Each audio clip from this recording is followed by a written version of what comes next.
Service pensioners അസോസിയേഷൻ്റെ സംസ്ഥാന general secretary Shri T S. Saleem സാറിനെ ക്ഷണിച്ചു.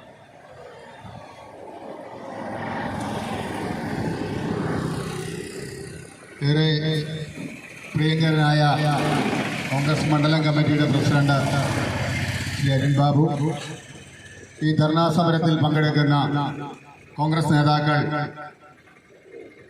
പ്രിയപ്പെട്ട ബിജു കമ്പോളത്ത് പറമ്പിൽ, ആർ രാജഗോപാൽ, മോട്ടി കാവനാടി, മഹിളാ കോൺഗ്രസിൻ്റെ ജില്ലാ പ്രസിഡന്റ് പെറ്റി ടോജോ, യൂത്ത് കോൺഗ്രസിൻ്റെ മണ്ഡലം പ്രസിഡന്റ് അശ്വിൻ അടക്കമുള്ള കോൺഗ്രസ് നേതാക്കന്മാരെ, ഇ വി ജോർജ് അടക്കമുള്ള കോൺഗ്രസ് നേതാക്കന്മാരെ, സഹപ്രവർത്തകരെ, സുഹൃത്തുക്കളെ,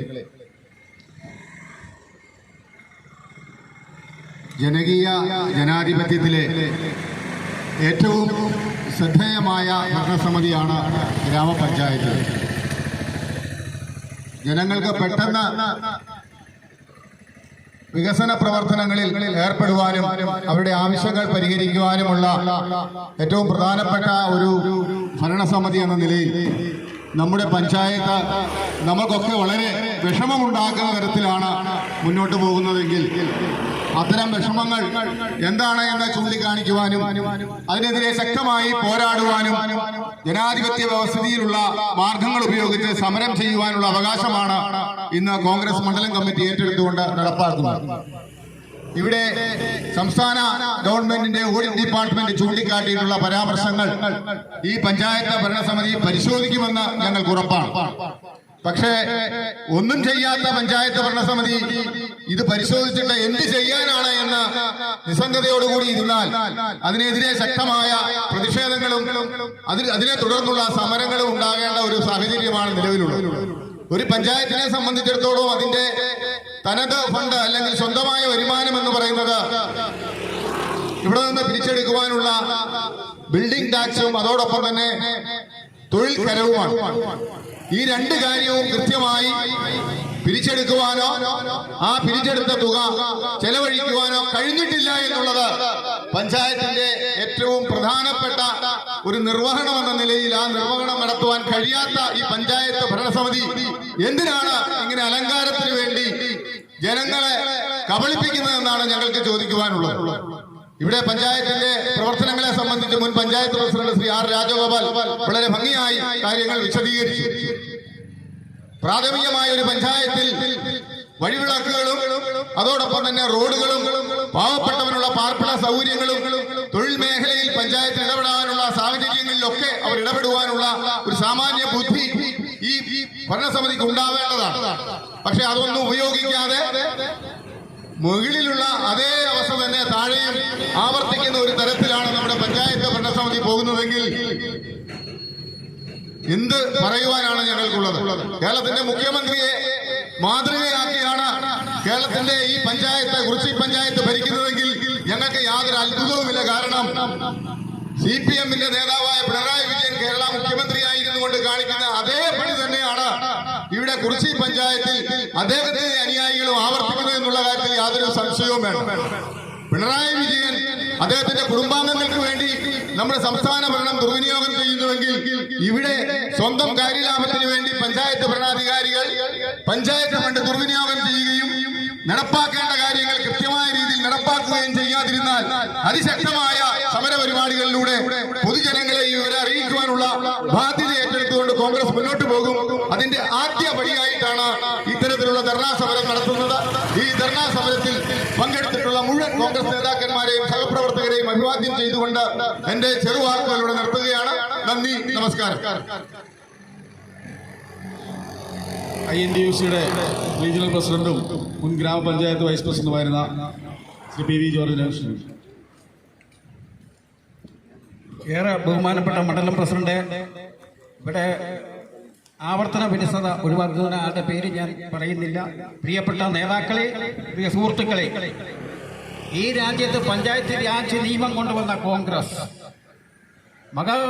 മഹാത്മാഗാന്ധി തൊഴിൽ പദ്ധതി കൊണ്ടുവന്ന കോൺഗ്രസ്. അപ്പൊ ഈ രാജ്യത്തെ നിയമങ്ങളെ പറ്റിയൊക്കെ കോൺഗ്രസ്സുകാരെ ബോധിപ്പിക്കുക ആരും ശ്രമിക്കുന്നത് ശരിയല്ല. ഈ പഞ്ചായത്തിലെ ഈ പഞ്ചായത്തിലെ ഓഡിറ്റ് റിപ്പോർട്ടിൽ അതിൽ പറഞ്ഞിരിക്കുന്ന കാര്യങ്ങൾ ശരിയായ ദിശയിൽ പോയാൽ ഭരണസമിതിയും പഞ്ചായത്തിലെ ഉദ്യോഗസ്ഥന്മാരും പ്രതിക്കൂട്ടിലാകുമെന്ന കാര്യത്തിൽ യാതൊരു സംശയവും വേണ്ട. കാരണം എന്തെന്ന് ചോദിച്ചാൽ പൊതുഫണ്ടിന്റെ രേഖകൾ വ്യക്തമായി രേഖപ്പെടുത്തുന്നില്ല. ജനറൽ വിഭാഗത്തിൽ ചെലവഴിക്കുന്ന തുക രേഖപ്പെടുത്തുന്നില്ല. ഡിപ്പോസിറ്റുകളുടെ മുൻപാക്കി രേഖപ്പെടുത്തുന്നില്ല. അതുപോലെ തന്നെ ലൈസൻസ് 1500 അധികം ലൈസൻസ് ഉണ്ടെന്നാണ് ഓഡിറ്റ് റിപ്പോർട്ടിൽ പറയുന്നത്. ലൈസൻസ് ഫീ പിടിക്കുന്നത് എത്രയാ? 400 താഴെ. അതുപോലെ തന്നെ തൊഴിൽക്കരം ഏതാണ്ട് കുറിച്ചി പഞ്ചായത്തിൽ 25,000-നും 2 ലക്ഷത്തിനും ശമ്പളം പറ്റുന്ന ഏകദേശം 28-ലധികം പൊതുസ്ഥാപനങ്ങൾ, സർക്കാർ സ്ഥാപനങ്ങളുണ്ട്. ഇതിൽ എത്ര സ്ഥാപനങ്ങളെ നിങ്ങൾ ബോധപൂർവ്വം ഒഴിവാക്കുന്നു എന്നത് നമ്മൾ ചിന്തിക്കേണ്ടതാണ്. അതുപോലെ തന്നെ ഈ പഞ്ചായത്തിന്റെ പല കാര്യങ്ങളിൽ ഓഡിറ്റ് റിപ്പോർട്ടിൽ അതീവ ഗുരുതരമായ ന്യൂനതകളും ക്രമക്കേടുകളും ചൂണ്ടിക്കാണിച്ചിരിക്കുന്നത് എന്ന വസ്തുത ഭരണകക്ഷിയും ഇവിടുത്തെ ഉദ്യോഗസ്ഥന്മാരും ചിന്തിക്കണമെന്ന് പറഞ്ഞുകൊണ്ട് ഈ കാര്യത്തിൽ കോൺഗ്രസ് പാർട്ടി കൈ കെട്ടി നോക്കി നിൽക്കുകയില്ല എന്ന് ഒരിക്കൽ കൂടി പറഞ്ഞുകൊണ്ട് നിർത്തുന്നു. ഈ ധർണയ്ക്ക് എല്ലാവിധ അഭിവാദ്യങ്ങളും അർപ്പിച്ചുകൊണ്ട് നിർത്തുന്നു. നന്ദി, നമസ്കാരം. ഈ ധർണാ സമരത്തിന് ഇവിടെ എത്തിച്ചേർന്നിട്ടുള്ള പ്രിയപ്പെട്ട ഗ്രാമപഞ്ചായത്ത് അംഗം ശ്രീമതി ലൂസി ജോസഫ്, മഹിളാ കോൺഗ്രസിൻ്റെ നേതാക്കന്മാരെ, യൂത്ത് കോൺഗ്രസിൻ്റെ നേതാക്കന്മാരെ, മറ്റ് എല്ലാവരും ഇവിടെ പങ്കെടുക്കുന്നുണ്ട്. അവരെ സംസാരിക്കാനായിട്ട് അറിയിച്ചതുകൊണ്ട് ഈ യോഗത്തിന് ധർണാ സമരത്തിന് നന്ദി പറയുവാൻ യൂത്ത് കോൺഗ്രസിൻ്റെ മുൻ president Shri A K Ambedkar.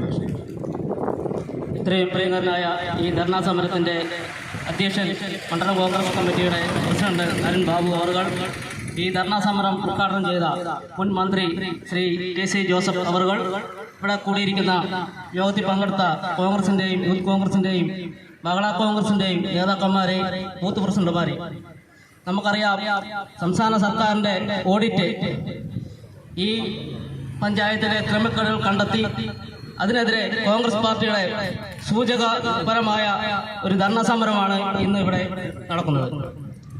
ഈ കഴിഞ്ഞ 5 വർഷം മുമ്പ് ഇന്ത്യൻ നാഷണൽ കോൺഗ്രസിന്റെ നേതൃത്വത്തിൽ ഒരു ഭരണസമിതി നിലവിലുണ്ടായിരുന്നു. അന്നും സംസ്ഥാന സർക്കാർ ഭരിച്ചിരുന്നത് CPM ആണ്. എന്നിട്ട് പോലും ഈ പഞ്ചായത്തിന്റെ ഭരണസമിതിക്കെതിരെ അല്ലെങ്കിൽ ഈ പഞ്ചായത്തിന്റെ ഭരണ സംവിധാനത്തിനെതിരെ ഓഡിറ്റ് റിപ്പോർട്ട് വന്നപ്പോൾ അതിന്റെ യാതൊരുവിധ തരത്തിലുള്ള ക്രമക്കേടുകളോ യാതൊരുവിധ ഭരണ സംവിധാനത്തിന് എതിരോ ഉണ്ടായ ഒരു നടപടിക്രമം ഉണ്ടായിട്ടില്ല. ആ 5 വർഷവും ഈ കുറിച്ചിലെ ജനങ്ങൾക്ക് വേണ്ടി പ്രവർത്തിച്ച ഒരു പഞ്ചായത്ത് ഭരണസമിതിയായിരുന്നു കഴിഞ്ഞ 5 വർഷം UDF-ന്റെ നേതൃത്വത്തിൽ ഉണ്ടായിരുന്നത്. ഈ കുറിച്ചി പഞ്ചായത്തിൽ ഏതൊക്കെ കാലത്ത് CPM-ന്റെ ഭരണം നിലനിൽക്കുന്നു അന്നെല്ലാം അവരുടെ ധിക്കാരത്തിന്റെയും അഹങ്കാരത്തിന്റെയും രാഷ്ട്രീയത്തിന്റെയും സമീപനമാണ് ഈ കുറിച്ചിയിലെ ജനങ്ങളോട് ഇവർ കാണിച്ചുകൊണ്ടിരിക്കുന്നത്. ഒരു രാഷ്ട്രീയ പാർട്ടി എന്ന നിലയിൽ ഈ കമ്മ്യൂണിസ്റ്റ് പ്രസ്ഥാനം അല്ലെങ്കിൽ ഈ CPM ജനങ്ങളോട് കാണിക്കുന്ന ആ നീതികേട്, ഭരണത്തിന് എതിരെ അല്ലെങ്കിൽ ജനങ്ങൾക്കെതിരെ ഈ പ്രാദേശിക ഗവൺമെന്റ് നടത്തുന്ന ഈ അനീതി ഒരിക്കലും കണ്ടു നിൽക്കുവാൻ ഇന്ത്യൻ നാഷണൽ കോൺഗ്രസ് തയ്യാറാവില്ല. അതിന് സൂചകമായിട്ടാണ് നമ്മൾ ഈ പരിപാടി നടത്തുന്നത്. ഇവിടെ സൂചിപ്പിച്ചതുപോലെ തന്നെ നമ്മുടെ തൊട്ടടുത്ത വില്ലേജ് ഓഫീസിൽ കുറച്ച് മാസങ്ങളായിട്ട് വില്ലേജ് ഓഫീസില്ല. ജനസാധ്യത എടുക്കുകയാണെങ്കിൽ വളരെ വർധനവുള്ള ജനസാന്ദ്രത കൂടിയ ഒരു കുറിച്ചി പഞ്ചായത്താണ് നമ്മൾ കുറിച്ചി പഞ്ചായത്ത്. ഏറ്റവും കൂടുതൽ പട്ടികജാതി പട്ടികവർഗ പിന്നോക്കക്കാർ താമസിക്കുന്ന ഈ പഞ്ചായത്തിൽ അവരുടെ ആവശ്യങ്ങൾ നിറവേറ്റുവാൻ, അവരുടെ ബുദ്ധിമുട്ടുകളും പ്രയാസങ്ങളും നിറവേറ്റുവാൻ ഈ കുറിച്ചി വില്ലേജിലെത്തിയാൽ അതിന് നീതി ലഭിക്കുന്നതിന് വേണ്ടി ഉള്ള കാലതാമസം. അവിടെ വില്ലേജ് ഓഫീസർ ഇല്ല. വില്ലേജ് ഓഫീസർ അവിടെ നിയമിക്കണമെന്ന് ആവശ്യപ്പെട്ടുകൊണ്ട് യൂത്ത് കോൺഗ്രസിന്റെ നേതൃത്വത്തിൽ അവിടെ ധർണാ സമരവും പ്രതിഷേധ പരിപാടികളൊക്കെ സംഘടിപ്പിക്കുകയുണ്ടായി. ഇത് ജനങ്ങളോടുള്ള വെല്ലുവിളിയാണ്. ജനങ്ങൾക്ക് ഇവർക്ക് യാതൊരു തരത്തിലുള്ള പ്രതിബദ്ധതയില്ല ജനങ്ങളോട് എന്ന് സൂചിപ്പിക്കുന്ന തരത്തിലുള്ള ഭരണമാണ് ഈ കുറിച്ചി പഞ്ചായത്തിലും ഈ കേരള ഗവൺമെന്റും നടത്തുന്നത്. ഇതൊരു സൂചനാ സമരമാണ്. ഈ സൂചനാ സമരത്തിന് കണ്ട് ഈ വേണ്ട രീതിയിൽ ജനങ്ങൾക്ക് വേണ്ട രീതിയിൽ പ്രവർത്തിച്ചില്ല എങ്കിൽ അതിശക്തമായ പ്രതിഷേധങ്ങൾ ഉണ്ടാകുമെന്ന് മാത്രം പറഞ്ഞുകൊണ്ട് ഈ പ്രതിഷേധ യോഗത്തിൽ പങ്കെടുത്ത എല്ലാ നല്ലവരായ കോൺഗ്രസ് പ്രവർത്തകർക്കും യൂത്ത് കോൺഗ്രസ് നേതാക്കന്മാർക്കും മഹിളാ കോൺഗ്രസ് നേതാക്കന്മാർക്കും ഹൃദയത്തിന്റെ ഭാഷയിൽ നന്ദി രേഖപ്പെടുത്തിക്കൊണ്ട് എന്റെ വാക്കുകൾ നിർത്തുന്നു. ജയ് കോൺഗ്രസ്.